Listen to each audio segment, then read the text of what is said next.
to find a way through. Round the outside came Sky Hunter and Bondi Beach off the track as making ground two.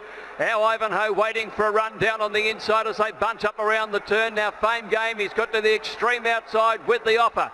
Big Orange first for home from Excess Knowledge. Snow Sky joining in, and now Trip to Paris is coming. They're followed then by Who Shot the Barman going for a run on the inside as our Ivanhoe. Coming past the 300 metres, Excess Knowledge went to the lead narrowly. Here's Prince of Penzance coming on down the outside. Prince of Penzance for Michelle Payne.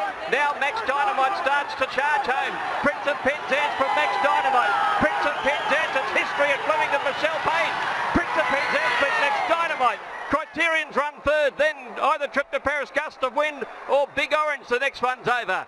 Just behind those horses, the offer, and they're followed by Excess Knowledge, and back behind those then in the field was Fame Game, didn't come on, and they were trailed then by our Ivanhoe.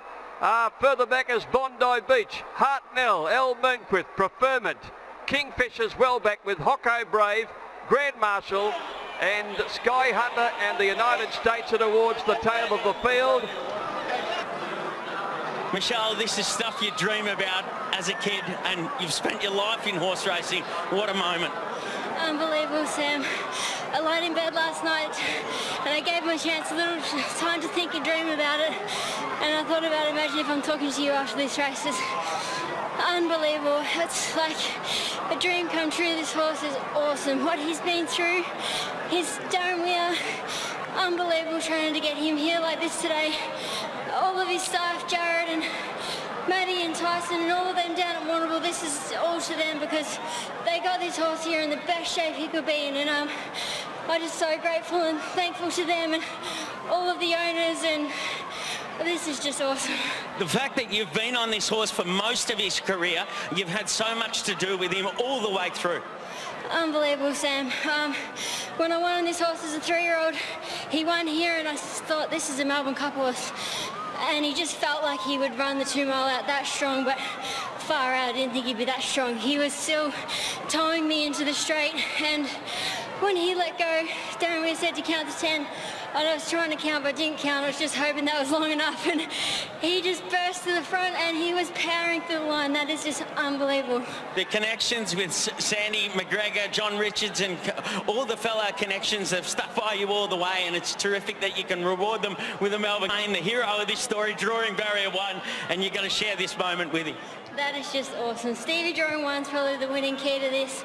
Don't know which barrier I would have picked, and he picked the right one. Coming down the straight the first time, he began a bit steady, and I had to give him a bit of a dig, which I didn't want to stir him up, but I had to hold my spot where I wanted to be. I think Joe Moreira was a bit pissed off with me because he had to clip heels because he was trying to get to the fence and I was in there. And we travelled quite strong the whole way. He didn't really get to rest, but he was still in a rhythm. And from the 1,000, everything just opened up. I got onto the back of Trip to Paris. He took me into the race. I was actually clipping his heels. I was going that good, but I didn't want to check him. And then he just got into the straight and he burst clear. It's unreal, Sam. Outstanding moment. Take it all in, Michelle. You've won the 2015 Melbourne Cup. Unbelievable. Thanks, Sam. Thank you very much for coming in, and Michelle, congratulations. I think a lot of women in Australia would have done a little air punch today when you crossed that line first. I hope so. Thank you for having us. Tell me, what was your strategy going into the race?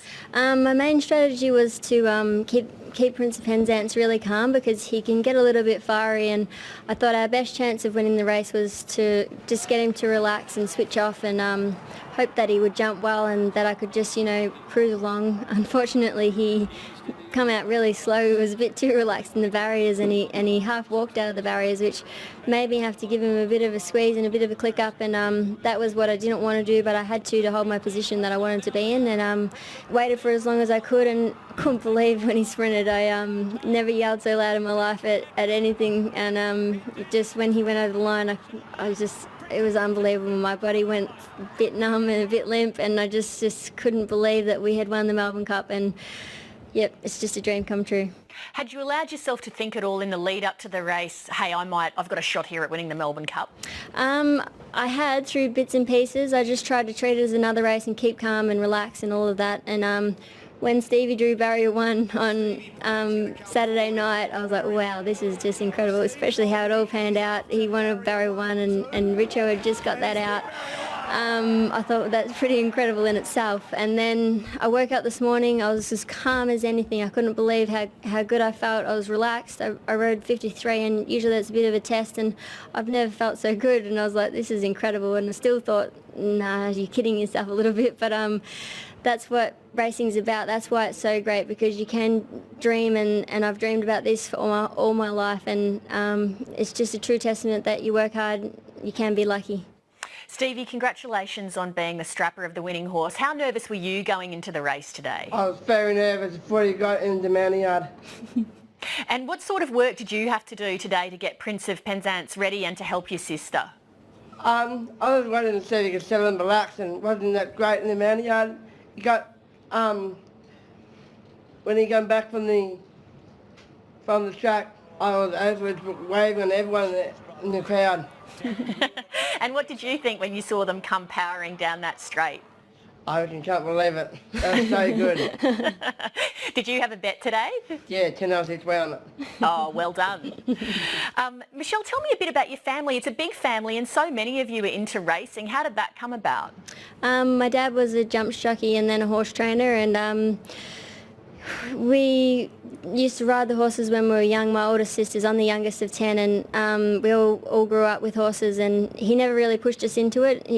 We had to work to earn our keep, but he didn't, I don't think, really wanted us to be jockeys, but if we wanted to, he gave us his full support. And from when I was 5 years old, I used to drive him mad. I used to go to bed and hold on to his hand and say to him, don't forget to wake me up in the morning. And if I'd wake up and he wasn't there, I was so mad at him. I'd go running over to the stables crying, Dad, you forgot to wake me up, because I wanted to ride the horse. And I used to be a bit annoying, but he was so good. He was so supportive about, like, my whole career. When you're down, he brings you up, and that's what it's all about. And he's been an amazing dad, because your mum very tragically died in a car accident when you were 6 months old, and so he had to raise all of you kids on his own. And if anyone had to get up early in the morning to do something because his daughter was badgering him, he had to do it himself. Exactly. He was, the older I am now, I appreciate that he was just absolutely amazing. He used to worry a lot, and we had to borrow a dairy farm when I was about 7, I think, and we had to work really hard on the farm, which we didn't really like at the time, but I appreciate it now because he really taught us to have a good work ethic, and I think that's really helped in my career, because we did have to work from a young age and appreciate everything that we got. And he is just an amazing person. What he did bringing us up, we stuck together, and you just had to get out there and do the job. And yeah, I'm just so grateful for my upbringing, because I wouldn't be here without that. And have you had a chance to chat to your dad since the race this afternoon? No, I tried to ring him, but I don't think he didn't answer. He's probably out mowing the lawns or something, so I haven't had a chance yet. And Stevie, what about you? What are you going to be doing to celebrate tonight? Probably go back to down in stables, have a few drinks. I think being the jockey, I could feel that more than everybody could see. And I said to Darren Weir about 2 weeks ago, I said, he's the best horse I've ever ridden, and I think he can win the Cup. And he sort of laughed. He said, I'll be happy with the top 10 finish. And then, yeah, we did it. How do you feel about the significance of being the first female jockey to win the Melbourne Cup in its history? I don't really think of it, I don't really see the significance that much, but I hope it helps female jockeys, and I'm a little bit sad for the likes of Claire Lindop, who's had 2 rides in the Melbourne Cup, and she rode them beautifully, beat each run, and they had the ride to win the race if they were good enough, and they weren't. So I feel sorry for all the girls out there that haven't had the opportunity that I'm the first one, because I think everyone deserves it. But I just really hope that it helps open up more opportunities and we get more of a go. Well, you were the one who did it today, and you did deserve it too. And so congratulations, Michelle, and to you too, Stevie. Well done. Thank you. Thank you very much. Thank you very much. Today we caught up with leading female rider Michelle Payne to learn more about her day-to-day life during the Spring Racing Carnival. So with the Spring Racing Carnival in Victoria, it's probably the most ambitious time for any jockey. How difficult is it to get rides this time of year? It's very difficult. There just seems to be double the amount of riders, but It's just such an exciting time of year. You go to track work and there's a buzz in the air. Everybody's sort of excited, and the good horses are in work and getting ready to race and having major gallops. There's obviously a fair bit of banter that goes on in the female jockey room. So what happens on a typical day? It's just it's nice to have those girls in the room. They're great company, and I try to be a good role model for them, seeing as they're young and coming through the ranks. So it's just nice to have the company. A lot of the time you might be on your own, so it's good to have somebody like Kayla and Caitlin and all the girls that come, really. Now, away from the track, when it comes to keeping fit, you obviously need to keep up with your exercise and various fitness regimes. So talk me through that. What do you do?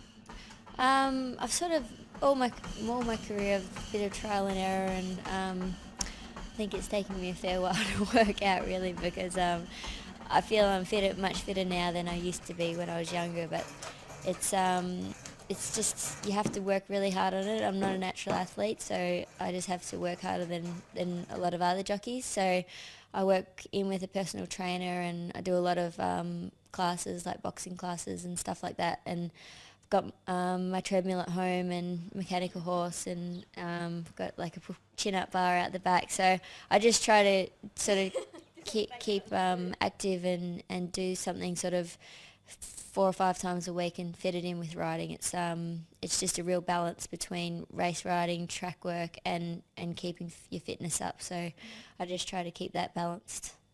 Now, I see you've also built yourself a spa out the back there, so you obviously have a sweat in that. I used to sweat a lot in my bath and put the heaters on in there, and I just got sick of it, and I always really wanted to put a spa out the back, and I've got a TV out there with Foxtel, and it's just so much easier. I sweat really well in it. Do you spend much time shopping? Have you got your outfits ready for the remainder of the Spring Racing Carnival? I sort of do a lot of shopping online because it's a bit hard. We race nearly every day and don't really get a lot of time. So a lot of my shopping's done online. It's a bit, I've sort of learnt to which sizes and stuff, and luckily enough I've got lots of sisters as well, so we share a wardrobe. So I pretty much just wing it on the day. I find something in the morning and go. The colours that I wore were green, white and purple. I didn't know that they were the colours of the suffragettes, but it's a great coincidence that they were, and it's quite incredible. Being a girl and that it is tough made me try harder and definitely want to prove everybody wrong. It's so incredible because a lot of people say it gives them inspiration in every walk of life, like people with dreams to follow different career paths. It's so incredible to be that person, to give people inspiration, and I feel so lucky, and it just makes me feel so happy. In and now Trip to Paris is coming. They're followed then by Who Shot the Barman, going for a run on the inside is Our Ivanhoe. Coming past the 300 metres, Excess Knowledge went to the lead narrowly. Here's Prince of Penzance coming on down the outside. Prince of Penzance for Michelle Payne. Now Max Dynamite starts to charge home. Prince of Penzance from Max Dynamite. Prince of Penzance, it's history at Flemington, Michelle Payne.